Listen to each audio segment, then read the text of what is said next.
Welcome to Life Stories, where love can look like devotion until the day it doesn't. Imagine waking up the morning after your wedding, still glowing from vows and laughter, only to be ambushed by your new mother-in-law, with a lawyer, a notary, and a stack of legal documents demanding half your life's work. That's not a scene from a courtroom drama. It happened. And the woman at the center of it all had a secret. She wasn't just a newlywed. She was the hidden CEO of a multi-million-dollar empire. This is a story about power, betrayal, legacy, and what happens when love meets a lie dressed as family. Stay with us, because what unfolds next will challenge everything you believe about trust, forgiveness, and what it really means to protect yourself. Now, let's begin. Madeline Rhodes never planned to be a millionaire, let alone the secret owner of a $25.6 million tech firm. But 3 years ago, as her grandfather Walter lay dying of pancreatic cancer, he handed her a sealed envelope with shaking hands and whispered, "Protect what matters, especially from the ones who smile too easily." She was 29 then, too young to understand the weight of legacy, but old enough to recognize that love doesn't always look like kindness. Walter Rhodes had built Rhodes Tech out of a tool shed in upstate New York back in 1975. By the time Madeline came of age, it was a respected cybersecurity firm, known as much for its integrity as its revenue. While other girls spent summers at dance camp, Madeline was in the Rhodes Tech mailroom, learning to file by color code and to never, ever leave a document unsecured. When she was 16, she closed her first deal under her grandfather's watch. By 28, she'd turned their new cyber division into a revenue machine. The day the will was read, she sat in a room full of aging executives and shocked cousins as the lawyer declared her 75% majority owner. The rest went to long-standing employees. No family, only loyalty. It was the kind of inheritance that makes you rethink every smile you've ever trusted. Which is why, when she met Ethan Cole at a children's literacy gala and felt the earth shift under her heels, Madeline did something she hadn't done in years. She lied. Softly, skillfully. "I manage investments for a mid-sized tech firm," she told him, sipping wine and watching his eyes light up at a child's drawing. He taught 4th grade at Willow Creek Elementary, wore scuffed Oxfords, called his mom every Sunday. He was warm, attentive, deeply human in ways the men she usually met weren't. And Madeline, who had grown used to keeping the world at arm's length, let herself believe he was the exception. 8 months later, Ethan proposed during a golden hour walk through Silverwood trails. His ring was modest, vintage, chosen with care. "I want a life with you," he said, voice shaking, eyes sincere. Madeline said yes, then went home and locked the Rhodes Tech files behind triple encryption. Not yet, she thought. I'll tell him after the wedding. After he proves it's me he wants, not the empire. She never expected the ambush would come less than 24 hours after they said, "I do." It was Gloria, Ethan's mother. A woman who smiled with her teeth, praised with a knife behind her back. Gloria, who had once asked, "So do you rent your loft, or did Daddy buy it for you?" with saccharine curiosity. Gloria, who had been suspiciously warm on the wedding day, complimenting Madeline's tastefully humble dress and toasting the shared blessings of marriage. Madeline and Ethan were still groggy from their honeymoon cabin in Whispering Pines when a frantic text came through. "Plumbing emergency. Water everywhere. I need you back." Gloria's apartment in Brooklyn was, unsurprisingly, dry as a bone, but in the center of the living room sat a man in a suit, a young notary, and a stack of documents thicker than a Bible. "What is this?" Madeline asked, the chill already blooming in her stomach. "A little necessary housekeeping," Gloria said, folding her hands. "Now that you're married, it's time to align your assets. Ethan deserves a fair stake in your company." The air was sucked from the room. Ethan turned to her, startled. "What is she talking about? You didn't know?" Gloria raised an eyebrow. "Your wife owns Rhodes Tech. She's been lying to you." Madeline's blood turned electric. "How did you?" "I hired a private investigator," Gloria said simply. "After the engagement, I had to be sure, and now, with the notary here, you can make things right. 50% to Ethan, 25% to a family trust, standard post-marital alignment." Ethan's face was pale. "Mom, I never asked, but you knew." Madeline said, her voice low. You discussed this with her. We talked about being honest, about transparency. That's not transparency, that's collusion. Silence stretched. The notary shifted uncomfortably. The lawyer looked like he wanted to disappear. Madeline picked up the top page, scanned it. You really thought I'd just sign this? Gloria stood, her voice sharp. You tricked my son into a marriage built on lies. If you don't sign, we'll make sure the world knows exactly what kind of woman you are. Madeline didn't flinch. Then I'll make sure they know what kind of woman you are. A woman who staged a fake emergency to coerce her daughter-in-law into corporate theft. She turned to Ethan, who stood frozen. Say something. I didn't know, he whispered. Sam, I swear, I didn't know. Her laugh was brittle. You didn't want to know. She walked out. She didn't stop driving until she reached Chloe Bennett's apartment in the Lower East Side. Chloe handed her a glass of whiskey and listened without interrupting. So what now? She asked after Madeline finally finished the story. I call Gregory Hartman first thing tomorrow, she replied. I have a fortress around this company, but I want legal landmines installed at every possible entrance. You're divorcing him? Madeline stared out the window. I don't know yet. She didn't sleep that night. Couldn't. The memory of Ethan's silence haunted her more than Gloria's scheming, because Ethan had loved her. She believed that. But love and loyalty are not the same thing. Have you ever loved someone who betrayed you so quietly it felt like your fault for not seeing it coming? Would you walk away from a marriage that began with secrets, even if you still loved the person who kept them? A week later, Ethan would show up with a letter, a confession, and a desperate plea. But by then, Madeline Rhodes had already begun rewriting the rules of her life. And the next time Gloria tried to speak to her, it would be in a lawyer's office, with consequences waiting like knives in the silence. The doorbell rang exactly at 2 p.m., sharp and expectant. Madeline sat at the far end of the glass conference table in Gregory Hartman's office, posture straight, palms cool against the oak finish. She had not slept well. A part of her wanted to walk out before seeing Ethan again, before letting his face, those conflicted, tortured eyes, cloud the sharp lines she'd spent her whole life drawing between love and weakness. Ethan walked in first. He looked like someone who had walked through fire barefoot, eyes rimmed red, suit rumpled, tie askew. Behind him, Gloria stepped in like she belonged there. Immaculate, spine straight, lipstick blood red.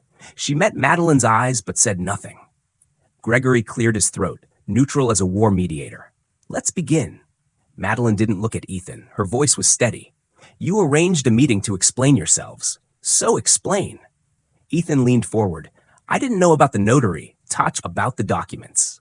I swear to you, Mads, I had no idea what my mother had planned. She told me you were hiding something, that you might be in trouble financially. And I listened. But I never asked for any of this. Gloria snorted softly. You're not being fair to him. You were hiding something. Don't act like it wasn't manipulative. Madeline's eyes cut to her. You stalked me, hired a private investigator. You lied about an emergency to get me back from my honeymoon, then staged a financial ambush less than 24 hours after I said I do. And now you're calling me manipulative? The room thickened with silence. I was scared, Gloria said, surprising everyone. Do you want honesty? Fine. I'm drowning in debt. Medical bills, the second mortgage, credit cards I used to pay for Ethan's college when the scholarships fell through. I did everything I could for him, and when I realized who you were, what you had, I saw an answer. I was desperate. Madeline stared at her. She expected venom, not this. So you thought you could take what wasn't yours? I thought you wouldn't miss it, Gloria said. You hide it so well. The apartment, the old car, the minimalist wedding. If you have $25 million, why are you pretending to be poor? Madeline stood slowly. Because I've watched money rot people from the inside out, and I wasn't going to hand that rot an invitation into my marriage. Ethan's voice cracked. Sam, please. I'm not like that. Madeline's voice dropped, colder now. But you let it in. Gregory raised a hand. Let's focus on what happens next. Madeline, Ethan is still your husband. What do you want? She didn't answer. Not right away. Her eyes were on Ethan's hands. How tightly they clenched each other. The same hands that had once held hers as they danced under fairy lights. The same hands that had touched her face as he whispered, "I'll protect you." "You want to prove you're not part of her plan?" she asked him, quiet but cutting. "Then step out of it, all the way." He blinked. "What do you mean?" "Live apart. Sign a post-nuptial agreement. No access to Rhodes Tech. No access to my personal accounts. And therapy. Couples counseling. Financial transparency. Full autonomy from your mother. If you want this marriage to survive, you do it from scratch." "I'll do anything," he said instantly. "Anything you need." But it wasn't Ethan she watched then. It was Gloria. For the first time, her composure wavered. There was something terrified hiding in the corners of her mouth. "Why are you really so afraid?" Madeline asked, voice softer now. "You didn't just want security for Ethan. You wanted power. You wanted control." Gloria looked away. "When my husband left, he took everything. My credit, my peace of mind, my future.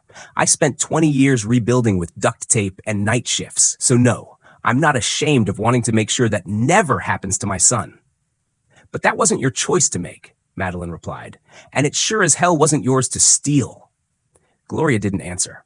Instead, she opened her purse and pulled out a thick folder. "This is everything. My debt. Every account, every statement, every mistake. If it buys back even a sliver of dignity, it's yours." Gregory took the folder and flipped through it in silence. "This is complete," he said. "Legitimate." "I want no part of your company," Gloria said. "Not anymore. Just the chance to make things right, somehow." Madeline said nothing. Her heart was screaming. She didn't trust any of them, not fully. But there was a crack now in the wall of this deception. And it wasn't rage pouring through it. It was pain. Deep, generational pain. That night, back in her loft, Madeline sat in the dark with the folder on her lap. The weight of Gloria's fear bled from every page. She poured herself a glass of wine and stared at her wedding ring lying cold on the marble counter. Love, she thought, shouldn't need contracts to survive. But maybe survival is only possible when you stop pretending love alone is enough. If someone betrayed your trust but showed true remorse, could you ever believe in them again? Or would forgiveness feel like giving away another piece of yourself? She hadn't made her final decision. Not yet. But something had shifted. And the next time she saw Ethan, she would no longer be the woman who whispered yes on the shore. She'd be the one who knew exactly what the word no could save, and what it might cost. It was raining the night Madeline drove back to Brooklyn. Not the soft kind of rain that invites you to pause and listen, but the relentless sideways kind that blurred the streets and pressed against the windshield like the sky was trying to crush the city. She had told Ethan to meet her at Gloria's apartment. No lawyers, no therapists, just them. One last time. The days since the last meeting had stretched out like thread on the verge of snapping. She had returned to Rhodes Tech with a mechanical focus, burying herself in projects, board updates, team reviews. She smiled in hallways, nodded through strategy sessions, but at night her phone glowed silently beside her. The unread texts from Ethan mounting like leaves no one would rake. She hadn't answered any of them, not because she didn't care, but because she did. Madeline parked 2 blocks away. As she walked, rain soaking through her trench coat, her mind looped back to the first day she met him, the way he had looked at a child's painting and spoken of wonder instead of numbers. That was real, wasn't it? That first spark. Before secrets, before signatures, before Gloria. He opened the door before she knocked. Ethan looked tired, honest, changed. "Thanks for coming," he said. "She's not here. I thought maybe just us tonight." Madeline stepped in. The apartment was warm, cluttered in the way of real lives. A broken lamp on the side table, a forgotten coffee cup on the sill. Her eyes caught a photo on the wall, Ethan at graduation, Gloria standing beside him, proud and exhausted. There was no villain in the frame, only survival. They sat across from each other at the kitchen table. Ethan poured her tea without asking, just like he used to. "I've been thinking," he began carefully, "about all of it, about you, me, my mom." Madeline watched the steam rise between them. "And I think we both made mistakes," he said, "but yours were about protection. Mine were about avoidance. I didn't want to see the way my mother used guilt like currency. I didn't want to admit how much of my life she still owned. And now? I've signed the postnup, he said, sliding a manila envelope across the table. Gregory has a copy. I also sent in my formal application to the Director of Educational Outreach role at Rhodes Tech. Not because of you, because it's something I believe in. She didn't touch the envelope. Do you still want this marriage, Ethan? He looked at her then, really looked. I want you, not the company, not the safety, just you. But I won't beg, not after everything. If you say no, I'll let go, but not because I don't love you, because I do. Madeline's throat tightened. She had practiced what she would say, sharp lines, boundaries, maybe even a quiet goodbye, but all of it collapsed under the weight of truth. My grandfather used to say love without protection is just a gamble, she whispered. But maybe I took that too far. Maybe I protected everything but the one thing that needed vulnerability, my heart. Ethan leaned forward, eyes rimmed with something fragile. So what now? I'm not moving back in, she said. Not yet, but I'm willing to try again. One dinner a week, one counseling session, one walk where we just talk about life, not lawsuits. He nodded slowly, the relief in his shoulders like a tide going out. That's more than I hoped for. They sat in silence a while longer. Comfortable, honest. And then he said it. There's something else, Ethan murmured. About my mom. Madeline's eyes narrowed slightly. What? She's leaving New York, moving to North Carolina to live with her sister. She says it's time to let go of the version of herself that nearly ruined everything. Madeline didn't speak. She wasn't sure she believed it. But the absence of Gloria's presence, the control, the shadow, suddenly felt real, like a room had finally been aired out. She left this for you, Ethan added, reaching into a drawer and handing her a sealed envelope. It was Gloria's handwriting. Madeline hesitated, then opened it. Madeline, you have every reason to hate me. I won't argue that. But I want you to know I see you now, not just the money or the company. I see the woman my son fell in love with. You are fierce, brilliant, and far braver than I ever was. I spent my life chasing security because I never trusted anyone to give it to me. You gave Ethan more than love. You gave him the chance to become his own man. And maybe that's the most generous thing anyone has ever done for this family. I will never ask for your forgiveness, but I hope one day you'll believe that even broken mothers can change. Thank you for protecting yourself and for not letting my son disappear into my fear. Gloria Madeline folded the letter slowly. Her eyes burned, but the tears didn't fall. She stood. Thank you for the tea. Ethan followed her to the door. Next Tuesday? He asked softly. She paused. Pick the place, and don't be late. As she stepped into the rain, something inside her shifted. Not healed, not whole, but stronger, like the first steel beam in a house being rebuilt. The past couldn't be undone, but it could be learned from, respected. Like a scar that reminded you where the knife went in, but also that you survived it. Back at her loft, she placed the envelope beside her grandfather's photo. She imagined what he'd say if he could see her now. You protected what mattered, and you did it with heart. How did this story make you feel, and what parts stayed with you the most? If you love this story, comment 100 below to let us know. Where are you watching from today? Share this video with a friend who needs a reminder that love, boundaries, and healing can coexist. Thanks for watching Life Stories.